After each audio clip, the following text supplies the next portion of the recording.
আমরা যারা ঢাকায় বসবাস করি তারা অনেক ক্ষেত্রেই বিদ্যুতের প্রকৃত সংকটটা উপলব্ধি করতে পারি না, কারণ আমাদের কাছে বিদ্যুৎ থাকাটা যেন স্বাভাবিক একটা বিষয়। আমরা সাধারণত বলি আজকে একটু লোডশেডিং হলো, কিন্তু ঢাকার বাইরে বিশেষ করে মফস্বল কিংবা গ্রামের চিত্রটা অনেক ক্ষেত্রেই সম্পূর্ণ ভিন্ন। ৩ জুন থেকে দেশে বিদ্যুতের দাম গড়ে 16.68% বৃদ্ধি করা হয়েছে, অর্থাৎ প্রতি ইউনিট বিদ্যুতের মূল্য 1.52 টাকা বেড়েছে। সরকারের মতে বিদ্যুৎ খাতে দীর্ঘদিনের ভর্তুকির চাপ, উৎপাদন ব্যয় বৃদ্ধি এবং আমদানি নির্ভর জ্বালানির উচ্চ মূল্যের কারণেই এই সিদ্ধান্ত নেওয়া হয়েছে। কিন্তু আমরা সবাই জানি এর প্রভাব সরাসরি পড়ছে সাধারণ মানুষের উপরে। একদিকে বিদ্যুতের ঘাটতি, অন্যদিকে মূল্য বৃদ্ধি, দুই মিলিয়ে নিত্য প্রয়োজনীয় এই সেবাটি মানুষের জীবনযাত্রার ব্যয় আরও বাড়িয়ে দিচ্ছে। ব্যয় তো বাড়ছে, কিন্তু সেবা কি পাচ্ছি? সত্যি বলতে আমরা যারা ঢাকায় বসবাস করি তারা অনেক ক্ষেত্রেই বিদ্যুতের প্রকৃত সংকটটা উপলব্ধি করতে পারি না, কারণ আমাদের কাছে বিদ্যুৎ থাকাটা যেন স্বাভাবিক একটা বিষয়। আমরা সাধারণত বলি আজকে একটু লোডশেডিং হলো, কিন্তু ঢাকার বাইরে বিশেষ করে মফস্বল কিংবা গ্রামের চিত্রটা অনেক ক্ষেত্রেই সম্পূর্ণ ভিন্ন। সেখানে অনেক পরিবার আছে যারা দিনের পর দিন এমন বাস্তবতার মধ্যে বসবাস করে যেখানে বিদ্যুৎ আসাটা খবর আর চলে যাওয়াটা স্বাভাবিক ঘটনা। গত কয়েক বছরে ঈদের ছুটিতে অনেক মানুষই ঢাকা থেকে গ্রামের বাড়িতে গিয়েছেন। তাদের অনেকের কাছ থেকেই আমরা শুনেছি অফিস বন্ধ, বাচ্চাদের স্কুলও বন্ধ, সময় আছে, কিন্তু তারপরও বেশি দিন গ্রামে থাকা সম্ভব হয়নি, কারণ বিদ্যুতের সংকটের কারণেই তাদের স্বাভাবিক জীবনযাত্রা বেশ কঠিন করে তুলেছিল।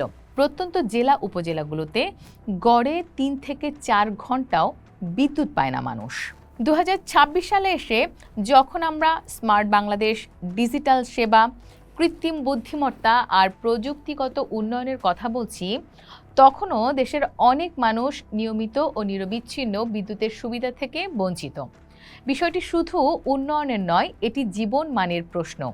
তবে এই চ্যালেঞ্জের মধ্যেও আশার একটি দিক রয়েছে।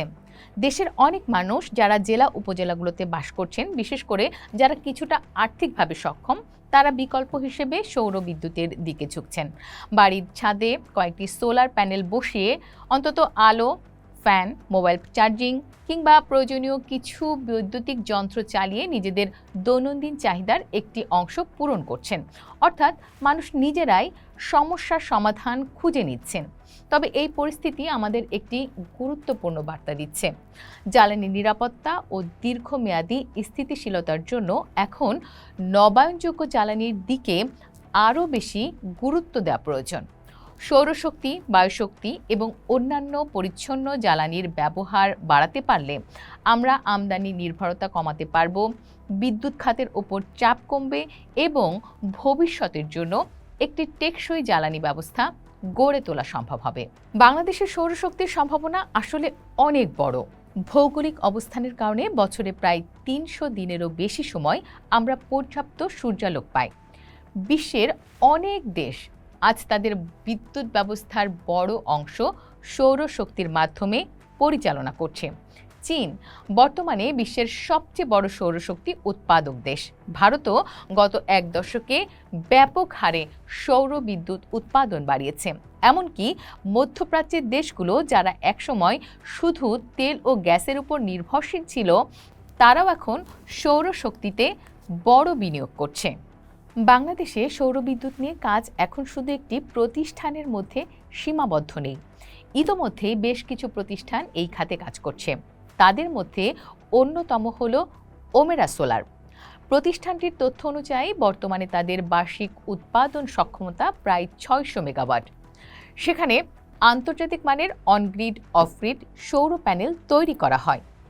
ওমেরা সোলার শিল্প, কলকারখানা ও বাণিজ্যিক ভবনের ছাদভিত্তিক সৌর বিদ্যুৎ ব্যবস্থা, solar panel manufacturing, EPC service এবং অপারেশন মেইনটেন্যান্স নিয়ে কাজ করছে। তারা ইতোমধ্যে 100 মেগাওয়াটেরও বেশি রুফটপ সোলার প্রজেক্ট বাস্তবায়ন করেছে এবং তাদের স্থাপিত সিস্টেমগুলো বছরে প্রায় 108 গিগাওয়াট ঘন্টা পরিচ্ছন্ন বিদ্যুৎ উৎপাদন করছে। এর ফলে বছরে প্রায় ৬৬,০০০ টনের বেশি কার্বন ডাইঅক্সাইড নির্গমন কমানো সম্ভব হয়েছে।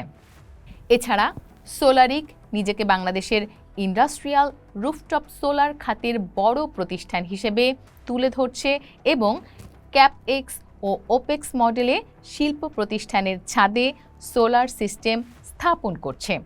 রহিম আফরোজ রিনিউয়েবল এনার্জি দীর্ঘদিন ধরে solar home system, solar irrigation, mini grid এবং গ্রামীণ বিদ্যুৎ সুবিধা নিয়ে কাজ করছে। জোলস পাওয়ার লিমিটেড বাংলাদেশের সোলার আইপিপি বা ইন্ডিপেন্ডেন্ট পাওয়ার প্রডিউসার খাতে পরিচিত। বিশেষ করে utility scale solar power plant নিয়ে তাদের কাজ রয়েছে। বাংলাদেশের সৌরবিদ্যুৎ বিস্তারে ইট কলের ভূমিকাও গুরুত্বপূর্ণ। প্রতিষ্ঠানটি বিভিন্ন নবায়নযোগ্য জ্বালানি প্রকল্পে অর্থায়ন, ঋণ সহায়তা এবং প্রকল্প বাস্তবায়নে সহায়ক কাঠামো তৈরির মাধ্যমে কাজ করছে।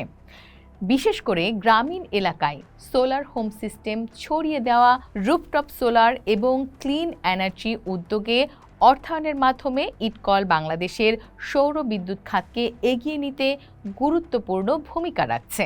তাই বাংলাদেশের জন্য সৌরবিদ্যুৎ এখন আর শুধু পরিবেশ রক্ষার বিষয় নয়, এটি বিদ্যুৎ নিরাপত্তা, অর্থনৈতিক সাশ্রয়, শিল্প উন্নয়ন এবং রপ্তানি সম্ভাবনার বিষয়। যত বেশি বিদ্যুৎ আমরা দেশের সূর্যের আলো থেকে তৈরি করতে পারব, তত কম বিদেশি জ্বালানি আমদানি করতে হবে। আর বৈষয়িক বাজারে জ্বালানির দাম বাড়লেও আমাদের ওপর তার প্রভাব তুলনামূলক কম পড়বে। এজন্য এখন সময় এসেছে সৌর বিদ্যুৎকে শুধু বিকল্প শক্তি হিসেবে না দেখে বাংলাদেশের ভবিষ্যৎ শক্তি কৌশলের একটি গুরুত্বপূর্ণ অংশ হিসেবে দেখার।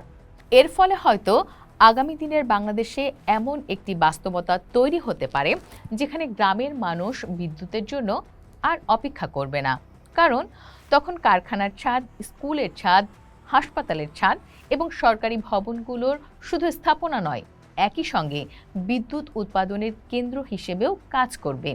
সেই ভবিষ্যৎ কিন্তু অসম্ভব নয়, তবে সেটি নিজে নিজে আসবে না। পরিকল্পনা, বিনিয়োগ এবং সময় মতো বাস্তবায়নের মাধ্যমেই শুধু আসা সম্ভব। আর সেই ভবিষ্যতের পথ চলা হয়তো শুরু হতে পারে আজকের একটি ছোট্ট সিদ্ধান্ত থেকে, আর সেটি হলো সৌরশক্তিকে শুধু গুরুত্ব দেওয়ার সিদ্ধান্ত থেকে। পোস্ট দেখুন, করুন, ভাবুন, থাকুন পোস্টের সাথে।